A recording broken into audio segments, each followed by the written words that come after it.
It's astonishing to think that it has been 37 years since the lights first illuminated Wrigley Field. Yet, many fans still feel the weight of uncertainty hanging over the Chicago Cubs. Perhaps a matchup against the St. Louis Cardinals could shift the tide. Yes, you read that right. This is likely the first time anyone has suggested that playing in St. Louis might be beneficial for the Cubs. The Cardinals are struggling in the division and have recently made changes to their bullpen, presenting a prime opportunity for the Cubs to build some much-needed momentum. Gaining that momentum would certainly help align fans' views with the reality that the Cubs have not been playing poorly. While it's true they've been treading water since the All-Star break, posting a 5-5 record over their last 10 games, they are actually performing at a pace that would yield 91 wins over the course of the season. This is particularly noteworthy when you consider that the Milwaukee Brewers have surged to nearly 30 games above 500 to claim the division lead.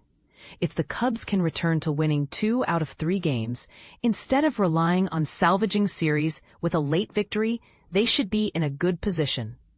This journey begins on Friday night with Matthew Boyd taking the mound, a role he last held on June 25th.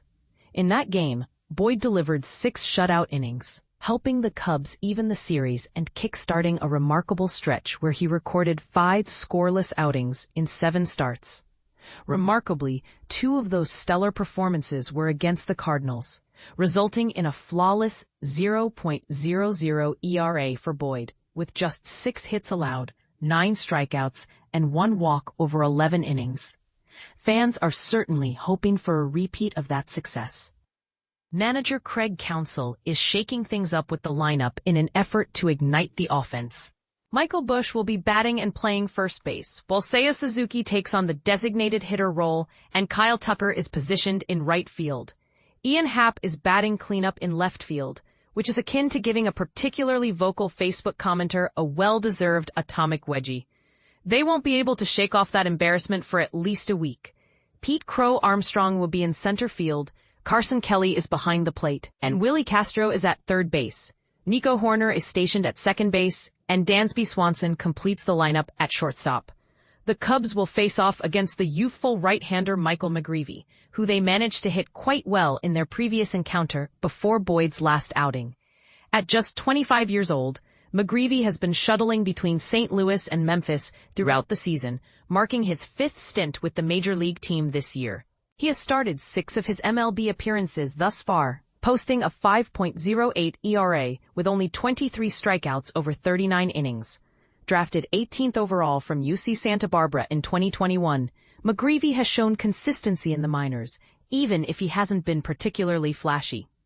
He may not rack up a high number of strikeouts, but he effectively limits walks and home runs, forcing opposing lineups to work hard. His four-seam fastball, clocking in at 93 miles per hour, features more sink and run than most, while his 92-mile-per-hour sinker offers significant depth. Additionally, he has an 88-mile-per-hour cutter that often results in outs through contact, and his sweeper, ranging from 84 to 86 miles per hour, is also quite effective. Against right-handed hitters, McGreevy primarily relies on his sinker and sweeper, while he uses his four-seam fastball and cutter against lefties, occasionally mixing in a curveball and changeup. Although he has shown significant splits in his performance, the results have been notably different when he pitches at home.